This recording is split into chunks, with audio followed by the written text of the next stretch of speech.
This video will contain specific spoilers related to Donkey Kong Bonanza's main story and endgame events. If you don't want to get spoiled on those contents, come back once you've played through it on your own. Thanks. He's back! Long live the king. 18 years, bro. This king, this crocodile, this creature was completely absent from the Donkey Kong game series. He had such an impactful role in not just Donkey Kong fans' childhoods, but I'd say gamers in general, to the point where his decade-plus absence from a major role in any video game had fans appreciating him even more than previously. He was the Bowser to Donkey Kong's Mario. Sure, the output of Donkey Kong games wasn't nearly as much as Mario game output. That didn't change the fact that the absence of such a threatening villain for DK felt weird to a lot of people, myself included. Now here we are in the year of 2025, Donkey Kong Bonanza as the first Switch to exclusive 3D platformer, and King K. Rool as its final boss, returning in one of the grandest ways possible. So for this video, I wanted to go through King K. Rool's history throughout his existence in fictional media to further illustrate why I believe his inclusion in Donkey Kong Bonanza is one of, if not the greatest comebacks in Nintendo history. You see what I did there with the title? A comeback with a K? I'm a genius. That's funny, I'm so funny!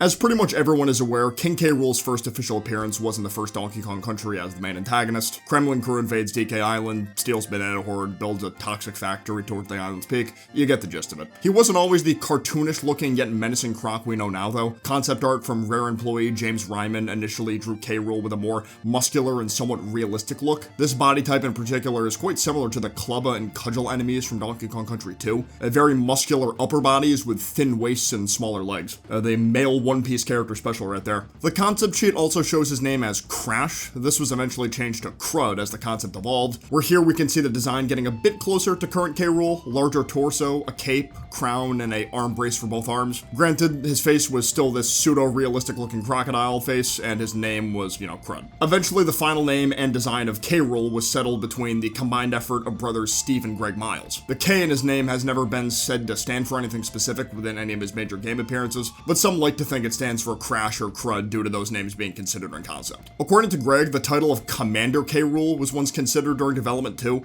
which was given a nod in Donkey Kong Country's fake credits as K. Rool's title was Commander. Greg also stated the name King Clinker was thrown around and he would be paired with a female croc named Queen Crap. I imagine that would have been tough to implement for multiple reasons, the queen's name being the biggest one. I can't imagine that would have gone through localization even with the different spelling. The first game already did a great job in making the Kremlin crew not feel like a copy and paste version of Bowser's Koopa Troop, for example. To make DK Island feel like a real-life jungle, just about every member of the Kremlin crew is based off some kind of real-world animal. The Kremlings are crocodiles, Naughties are beavers, Armies are armadillos, Zingers are bees, Manekis are vultures. K. Rool was even able to recruit Manky Kong, the Kong family reject into the Kremlin crew, who I imagine joined the dark side as some form of revenge against the main Kong family who rejected him. The same goes with the Kremlin's core motivations. There's no princess to be captured or deep reasons behind K. Rool's actions. He and his crew are ruthless pirates who pillage and plunder wherever they go, which in most cases has been Donkey Kong Island. So while he and other members of the Kremlin crew haven't had much chance for more in-depth character development like Bowser and his minions did, mostly in the RPG Mario games like Paper Mario, Mario and Luigi, sometimes going out of their way to give them more redeeming qualities in order to help the narratives of some of the games in those series. While that lack of redeemable qualities with K. Rool and the Kremlings make them, for lack of a better word, less complex, I'd argue it simultaneously makes them more intimidating as villains,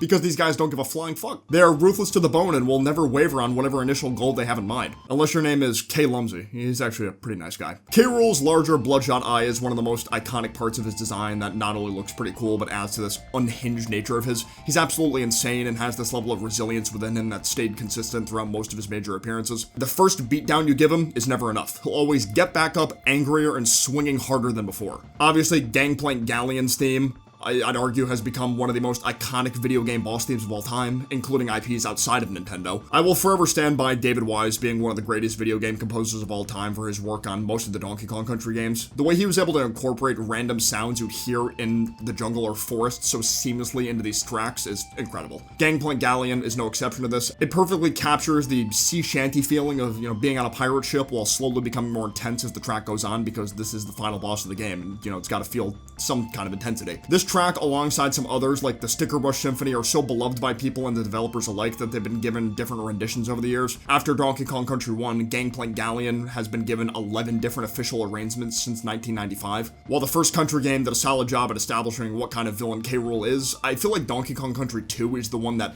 really solidified what kind of a bastard he is, as well as the general dynamic between how he treats his crew. The previous game had less characters and by extension less dialogue, so a lot of the K. Rool and Kremling characterization was a bit vague at the time, with one of the best things to go off of being K. Rool's name being a pun on the word cruel. DKC2 was now heavily leaning into the Kremlings as a full pirate crew, Captain K. Rool now wielding a blunderbuss, a brown pirate-like trench coat, and replacing his crown with a pirate hat that has a Kremling skull as the Jolly Roger. While many of the Kremlings followed suit, like the Clomp enemies having a peg leg or crooks having hooks for hands. Steve Miles was the one who finalized Captain K. Rool's design, and he did a great job. One of the main reasons this game was able to explore the K. Rool and his crew easier is because this game took place on K. Rool's home turf of Crocodile Isle. K. Rool was salty about his previous ass-whooping and retaliated by kidnapping DK, forcing Diddy and his girlfriend Dixie to travel outside their comfort zone to rescue the big guy. DKC2 is notorious for being the hardest Country game, maybe even the hardest DK game in general. As far as I'm aware, there's no confirmation of this, but I like to think that the in-universe reason this game is so hard is because these two Kongs are trekking through the more dangerous territory than normal. On top of being less experienced than DK when it comes to dealing with dangerous adventures, Crocodile Isle feels a lot less organic and more man-made than DK Island. It does have some areas that fit a more, general island landscape like Krem Quay or Gloomy Gulch, but every other area besides that doesn't really feel like it belongs on an island. This isn't a criticism or slight at this choice of aesthetic, the opposite in fact. Considering these are the guys who built a factory on DK Island that produced enough toxic waste to pollute a large body of water, it's not crazy or out of character for them to have a amusement park, old shipyard, and a castle structure built into their home base. The Nintendo's player guide for the game further backs this up in the Jungle Jinx section by saying, quote, "It looks like K. Rool hasn't heard about preserving the rainforest. Here he's dumping bunches of giant tires in Diddy and Dixie's path. K. Rool doesn't really value the lives of his minions very much, another trait that makes him more of a scoundrel than Bowser. Bowser is shown to treat his crew like a family sometimes and isn't afraid to show his vulnerable side in front of them every once in a while. The Kremlings, on the other hand, don't have it so easy. The Clubba character who guards the Golden Barrel in DKC2 flat out says he wouldn't be opposed to Diddy and Dixie taking K. Rool down because of how poorly he treats them. This behavior is explored more in depth in DK64, but I'll get into that later. Trying to go as chronological as possible here. K. Rool's fights in DKC2 take a more dynamic approach than the first Country fight. While the means of damaging him is always the same, being throwing a cannonball into his blunderbuss whenever he's using the suction attack, the variety in attack power is way higher this time around, despite almost every attack involving the blunderbuss. Cannonballs traveling at different speeds, growing spikes, looping in the air, K. Rool turning invisible, or even shooting puffs of smoke that, depending on the color, can change your status when hit, like inverting your controls or slowing down your speed. It felt like there was so much more to keep track of this time around in the best ways possible. It was hard, but still felt fair. Another thing that adds to the intensity, but it's also pretty funny depending on the person you ask, is occasionally DK will drop down from the ceiling struggling to escape from being tied up. I guess it's intense in the sense that DK is so close and actually showing some semblance of fear or shock whenever K. Rool gets back up. It's whenever this guy's, eyes bulge out like that is when it's pretty silly. I'll concede on the point of people who don't like DK's tongue coming out in Bonanza with that new design, though it doesn't bother me personally, but saying DK never did any goofy or cartoony expressions during his rare days is, simply cap. K. Rool's theme name is equally as great as it was in the first game, dubbed Crocodile Cacophony. While it may not be as iconic as Gangplank Galleon, possibly due to the latter having more time in existence or people simply finding Gangplank more catchy, songs throughout DKC2's levels like Snaky Shanty would use rearranged parts of Gangplank Galleon, plus Crocodile Cacophony only received 4 new arrangements since its initial debut. Even still, this theme more than succeeds in doing its job as a final boss theme. This theme definitely feels more intense than Gangplank Galleon, at least from the start. Fitting, considering this is a fight between K. Rool on his own turf, where I imagine he has more of an advantage. Or at least, he feels like he does. Defeating him here via freeing DK so we can punch him into shark-infested waters is only half the battle, as if you collect enough bonus coins, you can play through the secret area Crocodile Core. Weirdly enough, it felt like this second fight was a bit easier, or at the very least quicker, since it takes on more of a gauntlet style where K. Rool is constantly throwing out attacks, and if you're able to survive this onslaught, throwing one cannonball into his blunderbuss will be enough to send him flying into the energy core. Ending the game with the 3 Kongs watching Crocodile Isle sink over the horizon. God, the shot looks so so nice. K. Rool would once again return as the main villain in Donkey Kong Country 3. This was an interesting game for many reasons. Not only were DK and Diddy out of commission, mysteriously disappearing in a new area called the Northern Cremisphere, meaning Dixie had to be paired with Kiddy Kong. Never really understood the massive hate train for this guy. You know, he's not my favorite Kong in the world, but I don't think he's completely irredeemable either. K. Rool and the Kremlings didn't really have a theme in this game like they did in Country 2. Most of the standard Kremling enemies went back to more basic looking designs, like with the cobbles, skiddas, or crumple enemies wearing no clothes at all. On top of K. Rool lurking more in the shadows under the alias Baron K. Rulenstein, using his giant robot Chaos as a way to run his schemes out in the open. Baron K. Rulenstein's was designed by former Rare artist Mark Stevenson. Shout out to all the Marks out there, as always. The design clearly inspired by the actual Baron Victor von Frankenstein. While the idea of making K. Rool a mad scientist was cool on paper, I feel like his role in this game didn't hit quite the same as it did in the previous two games. They made him a bit more lighthearted here, as seen through his dialogue, talking about how he used his unnamed wife's best pots and pans to create chaos, or throwing in that classic Scooby-Doo villain line about getting away with his plans if it wasn't for those meddling kids. K. Rool was used for comic relief before, I know, mainly with how he was defeated for the first time in Country 2. Maybe his theme Big Boss Blues played a factor in him feeling a bit less intimidating for me. This game's soundtrack was good, but because David Wise's work on 3 was very limited as Evelyn Fisher served as the main composer this time around, this final boss theme wasn't able to capture the same feel as the previous two. No hate to Evelyn, she definitely composed some banger tracks here. A Rock Face Rumble, dude? Hard.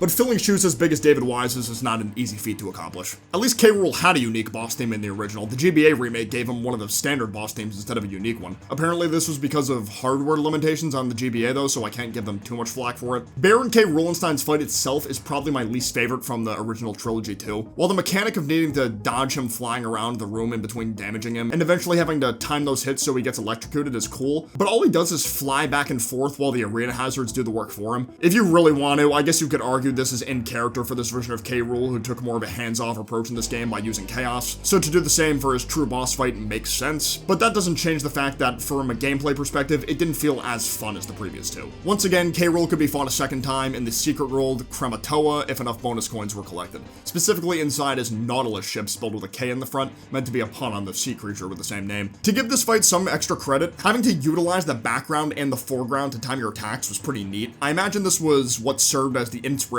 for the same style during sections of Lord Frederick's fight in Tropical Freeze. This game does add one more way to mess with K. Rool though, which is the whole banana, bird, mom, god dumping an egg on his head if you save all of her children first. Pretty tame punishment considering all the nasty things he's done up to that point, but it's still pretty funny seeing his eyes poke out of the shell while Dixie and Kitty just chill on top of him. I bet they're both thinking, you know, if we sit on this forever, he can escape. The 3 Donkey Kong Land games on Game Boy featured K. Rool as the main antagonist as well. These 3 games were technically remakes, or rather, unique retellings of the first 3 Country games. In the first Land's case, K. Rool is actually called in by Cranky to steal DK's banana horde as a part of this strange bet they got going on, but instead of fighting K. Rool on Gangplank Galleon, you fight him in Big Ape City, a location completely unique to this game. Land 2, on the other hand, doesn't change much at all with how he was dealt with like he was in Country 2. Still fought on the Flying Croc the first time, and the Core the second time. Land 3's fights are quite different, yet arguably easier at the same time. The first fight has him shooting lasers at you, and you don't need to throw a barrel at his propeller pack to inflict damage. Anywhere in his body works. Whereas in the Lost World rematch, he'll use bombs to attack instead of laser beams. Those 3 games are fine, but I can't see much of a reason to play those over the original trilogy unless you wanted to experience some different playstyles here and there. The GBA remakes for all 3 games don't really change much about K. Rool either, besides giving him different voices or sound effects. Chris Sutherland voiced K. Rool for all the main Rare games, but different samples of his voice were used in the remakes. My personal favorite samples are in the DKC3 remake. The level of intensity when he screams is hilarious to me. Listen to this. Like I briefly mentioned earlier, Donkey Kong 64 gave the most insight with how K. Rool acts around the rest of his crew, at least in video game form. This game went with the angle of making him feel like a James Bond villain sometimes, specifically Ernst Blofeld, as in certain cutscenes, K. Rool would be sitting in his throne whilst petting a small claptrap, the same way Blofeld would pet his cat all creepily. Besides Bonanza, this game has K. Rool at his most evil, because only stealing bananas isn't enough for him this time around. Now he's rebuilt Crocodile Isle into a giant death machine with the intent of using it to destroy DK Island. We're also given direct interactions between he and certain crew members as opposed to just word-of-mouth statements from Clubba. When I mentioned K. Lumsey being a good guy before, K. Rool was the one who imprisoned him because he wasn't cruel in nature like the rest of the Kremlings. Apparently K. Lumsey is K. Rool's younger brother in the Japanese version of the game too, so it's even more messed up if that's the one you're playing. The boss Dagadon can be seen begging K. Rool for mercy after his defeat at the hands of the DK crew. K. Rool runs his entire operation off fear and intimidation and seems to take pride in this business practice. A lot of the species and subspecies of his crew still stick around despite K. Rool's harsh treatment, so I can't imagine why he thinks he'd ever need to change. His 64 boss fight is still one of the most unique fights ever given to the character, not even because the whole fight takes place in a boxing ring, but how each round changes how you need to inflict damage by switching between a new Kong every round, giving each member of the crew time to shine equally as opposed to having one impact a lot more than the other. Many believe this to be K. Rool's hardest fight to date, even with Bonanzas factored in, and I'd have to agree. It's such a massive endurance test. How he's defeated here easily dethroned Country 3 as the most slapstick, goofy way it's ever been done, using Candy Kong's devilish charm, I'm watching new people, into Funky using the boot cannon, followed by K. Lumsey whooping his ass off screen as revenge before sending him flying into the stratosphere. So with that game out, from 1999 until 2025, K. Rool's appearances in video games became more scarce as the years went on. Many believed this was in part due to Rare being bought out by Microsoft, but it wasn't that simple. It felt like it boiled down to a combination of DK not getting as many games dedicated to him in general during this time period, as well as Nintendo not seeing K. Rool as a necessity in the newer games DK did get. Case in point when the Country series was revived via Retro Studios.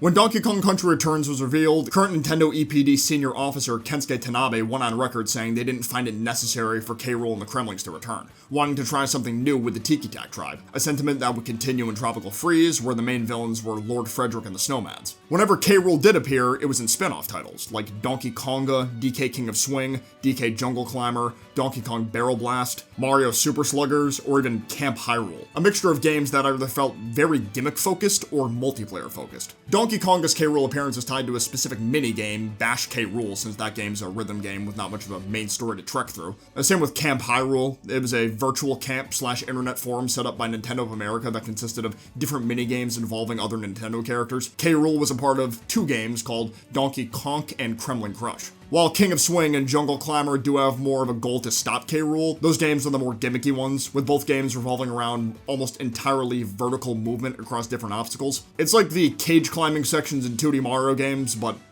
all the time. King of Swing was actually the first time K. Rool was a playable character, though, which is neat, unlockable after obtaining 12 gold medals in Jungle Jam. But I still think the best parts about those two games is Xananab. Hey, how's it going? Good to see you. Sluggers would be the first and only time he was playable in a Mario game, though. This game is the reason people get upset when Mario spin-off rosters in the modern day are lackluster, and I can't really blame them. This game's cast was absolutely stacked. K. Rool was obviously the power character. That's Nintendo's MO if a character is on the heftier side. A power character every time, no questions asked. He's one of the best batters in the game, with decent pitching, but really bad fielding and running stats. Looking into some tier lists made by people who have played Sluggers competitively, it seems unanimous that K. Rool is still a solid pick despite some of his stats being weaker, a lot of them placing him in around A tier or B plus tier. Diddy Kong Pilot was the one other DK game K. Rool would have appeared in during the 2000s era, but as we all know, that game never officially saw the light of day, at least as an official hardware release, since a ROM for the game would drop in 2011. As screenshots were released at least, showing K. Rool, Critter, Claptrap, and Clump would have been playable. They even planned to have a Kremling pilot title screen.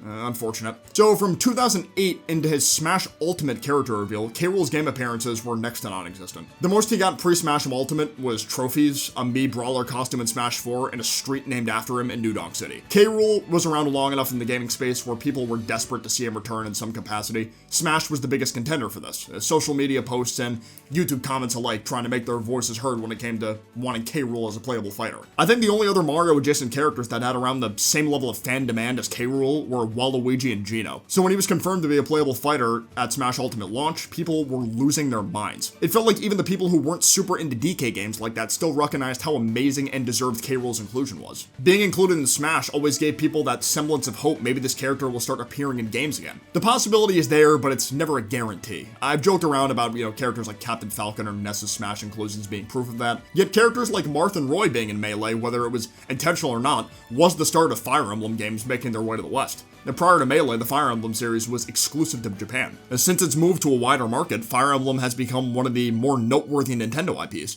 to the point where Smash Ultimate has 8 different playable characters from the series if you include Echo Fighters. To no surprise, Sakurai and the Smash devs did an excellent job at creating a moveset that was faithful to K. Rool and honored his fighting style in the Donkey Kong Country series. Like his neutral B firing a cannonball from the blunderbuss, his side B is the crown throw, or using his propeller pack for the up B. The down B counter was the only one that didn't really originate from anywhere, but down B counters have become kind of a default special move for a lot of characters as a safe choice. When in doubt, give them a down B counter, you know? But what I liked about K. Rool's counter is how his belly would crack whenever he took too much damage, as K. Rool would have passive super armor on certain moves that could be worn down over time. K. Rool's golden belly prior to this game didn't really have a whole lot of, power behind it being mostly cosmetic or a visually striking way to round out the base design. So it was cool how the Smash devs took their own creative approach here to give the golden belly some oomph behind it. Like many other Mario or DK characters who debuted in the 90s or early 2000s era, K. Rool's made appearances in other forms of media like manga series, one-shot comics, or television. The Donkey Kong Country TV series is easily the most well-known of these other media forms, a show that went on for 3 seasons and 40 episodes. Its entire existence became one big meme for internet culture due to how uncanny these characters looked compared to their usual video game selves, whether it be the expand dong meme, I shower you with coconut cream pies, pause, or that picture of his ass protruding super far out. People couldn't get enough of it. K. Rool's personality and design are a bit different in the show though. While he's still the main antagonist and leader of the Kremlings, he's a lot smaller in stature, doesn't have a bloodshot eye, and acts a bit more sophisticated, going on tangents about how smart he is, hardly engaging in physical combat with the other Kongs either, acting more like a hands-off evil genius, which is a choice, for sure. Even still, I gotta commend K. Rool's voice actor Ben Campbell here on his line deliveries. The British accent combined with going so over the top for certain insults that didn't necessarily need that level of commitment was hilarious almost every time. Especially when it's alliteration-based insults. What are those knuckle-dragging numbskulls doing here? All right, you knuckle-dragging throwbacks! K. Rool's main goal throughout the show was to obtain the Crystal Coconut, a magical artifact that would give him the power to rule over DK Island. Or in this show's case, Congo Bongo Island. But the plans to steal this artifact or take down the Kongs always ends in a humiliating defeat. It was also cool to see K. Rool have another Kremling rival named Captain Scurvy, who's also after the Crystal Coconut since his ancestor Quint Scurvy originally owned it. There was even an episode that went into cranking K. Rool's backstory, showing how they used to be friends that liked to pull pranks together. It felt very Mr. Krabs and Plankton-esque. Both Super Mario Kun and the Mario Kodansha manga feature K. Rool a couple times as well. Super Mario Kun's appearances are in the 14th and 15th volumes, where his role is the same as the first Donkey Kong Country. Only this time, Mario and Yoshi are helping DK take him down, making this one of the few instances in Mario media where Mario is directly fighting King K. Rool. The other being in the Kodansha manga's Super Donkey Kong with Mario's first and second entries. The first follows a similar suit to Super Mario Kun's, only K. Rool is working more closely with Mankey Kong, while the second involves K. Rool invading the Mushroom Kingdom, enslaving Toads in the process, but is eventually defeated by Mario and the Kongs again through a series of Picross duels. A 3-part Donkey Kong Country novel series by author Michael Teitelbaum illustrates some more unique encounters with K. Rool. While the novel has Donkey Kong Country in the title, the actual contents feel like they take more inspiration from the Donkey Kong Land games. As the second book, Donkey Kong Country Rumble in the Jungle uses the Big Ape City as a location K. Rool uses to reconstruct a factory, even kidnapping Funky Kong at one point. With the third entry, Donkey Kong Country Rescue on Crocodile Isle, following almost an identical pattern to the events of DKC 2, all the way down to DK's kidnapping and K. Rool wearing his captain attire. 3 other unique one-shot / manga centered around DK featured K. Rool too, those being Uhu Uhu, Daishizen Gag, Donkey Kong Bum Badum, I'm Urwald, and Donkey Kong in When the Banana Splits. The Uo Uo manga, in particular, is directly inspired by the TV series as evident by its art style and character designs, meaning K. Rool's role here was essentially identical to the show, constantly plotting to claim the Crystal Coconut and defeat the Kong family. Bum Badum, I'm Urwald is a German DK comic where K. Rool's plan to steal the banana horde is rooted in trying to starve the Kongs so they'd become weaker, or worst case scenario, die. K. Rool's defeated here by DK throwing a TNT barrel which buries him under a pile of bananas. With Donkey Kong in When the Banana Splits following a similar suit, only the Kremlings specifically want to steal golden bananas, not regular ones. Needless to say, King K. Rool's impact over the years was huge. So naturally, when the Switch 2 Direct revealed Donkey Kong would be getting a new 3D platformer for the first time in over 20 years, that included crocodile-themed enemies, people immediately began theorizing about K. Rool's inclusion in this game, despite he and the Kremlings never being directly shown in any trailer footage. Some theories, much more probable than others, the very existence of the skeletal crocs, or Cranky Kong mentioning how he's chasing after an unnamed banana thief underground, theories that actually kind of ended up being confirmed, while others like Void Kong being K. Rool in disguise made little to no sense to me. The idea of both of them having crazy looking eyes and K. Rool taking on different personas in the past weren't compelling enough evidence for me to believe, considering all his previous alter egos incorporated the names K. Rool in them. Leading up to release, I was in the I won't believe it until I see it boat, because I didn't want to set myself up for disappointment by treating these small bits of theory evidence as a way to completely convince myself that he's 100% in the game on the off chance that he wouldn't be in. I even made a YouTube short pre-release saying how I didn't think it would be the end of the world if Void Kong and his company were the end-all be-all villains. So when it was revealed K. Rool was in, of course I was happy. It didn't seem like there was a single person on the internet that was disappointed about this inclusion. The way Nintendo went about his inclusion in Bonanza was probably the best way they could have went about it. They knew K. Rool had been underutilized for a while now, so his return had to be special. It wouldn't have hit as hard for the people who loved his character so much if he was casually revealed to be the big bad from the get-go through pre-release trailer footage. He had to come back in a grand way, and man did they deliver with that. Even before his full reveal, me and I imagine others out there had the feeling he was going to appear at some point, evident by the fake Bananium root poster set up by Void Kong. He genuinely believed that was the Bananium root, but true K. Rool lovers were able to tell that giant object was K. Rool's belly bulging under the rubble. After Void's second defeat and Pauline's freeing of DK from Void's magic, Void makes one final attempt to reach what he believes is the Bananium root, but right before he can make contact, K. Rool wakes up enraged, punching Void Kong hundreds of feet into the planet-shaped device he was using to dig underground. I've seen conflicting opinions on how Void Kong went out, some saying it invalidated his character completely to get one shot by DK's true nemesis, but I don't really agree with that take. Up until that point, Voidco was succeeding tremendously as villains. Every single area in the game polluted by Void's machines, enemies created by Grumpy running amok, Void kind of traumatizing Pauline and having to, overcome that over time, and even brainwashing other innocent denizens of the underground like the giant Harmonial or the Tempest Layer Songbird. Again, to make K. Rool's return work in a game where other villains were pre-established in trailers, he had to be saved for the endgame as a compromise. So both villains could have their times to shine at different points. The argument of K. Rool's inclusion hurting the story would make more sense if anything, but I don't agree with that either. To put it in the bluntest of terms, K. Rool coming back in this way was fan service. The best kind of fan service for sure, but still fan service. I've seen the camera pan from bottom to top, showing his slightly new yet perfect design that combines elements of his Rare era design and Smash Bros design, boasting to DK about being back in action while a new rendition of Crocodile Cacophony plays in the background.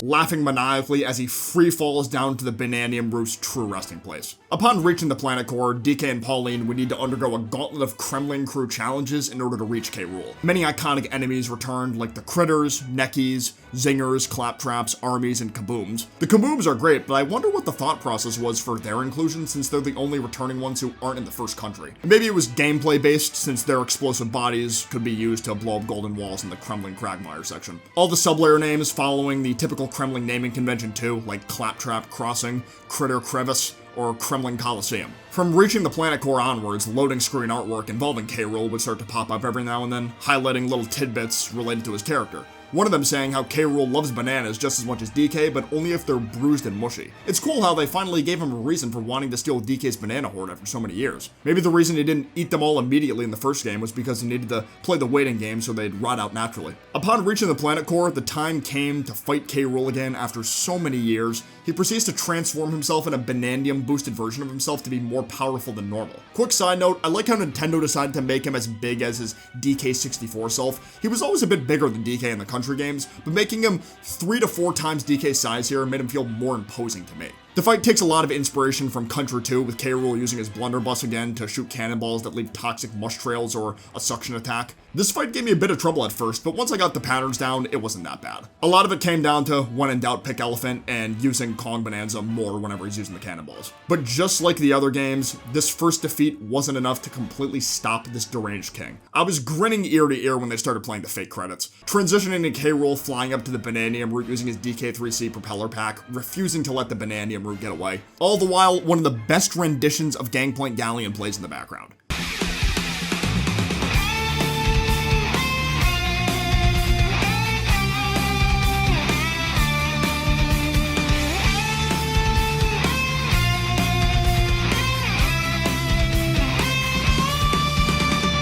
DK is only able to hold off K. Rool for so long before they reach New Donk City's surface, where K. Rool uses the power of the root to lay waste to the city with all the banana mush possible, changing ads that were originally Kong-themed into Kremling-themed ones, and forcing DK into one final gauntlet through New Donk City, where all the bonanza powers will be put to the test. What an incredible level this was. The music perfectly matching the feel this area is going for, incredibly urgent and fast-paced since time is of the essence here. The people of New Donk are in danger, and the mushy banana pile continues to rise by the second. They even threw in some references to Aquatic Ambience, Jump Up Superstar, and his DK64 theme.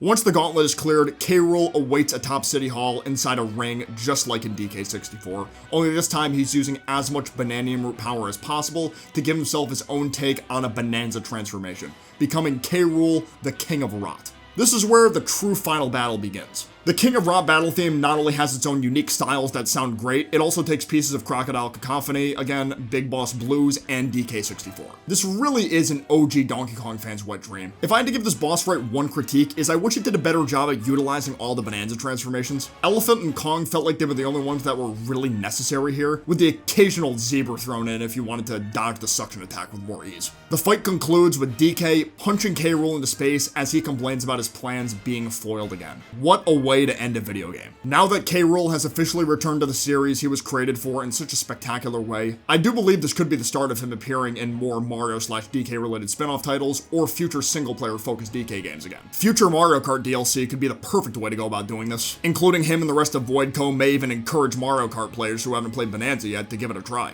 All else I can say is, long live the king, man. Long live the king.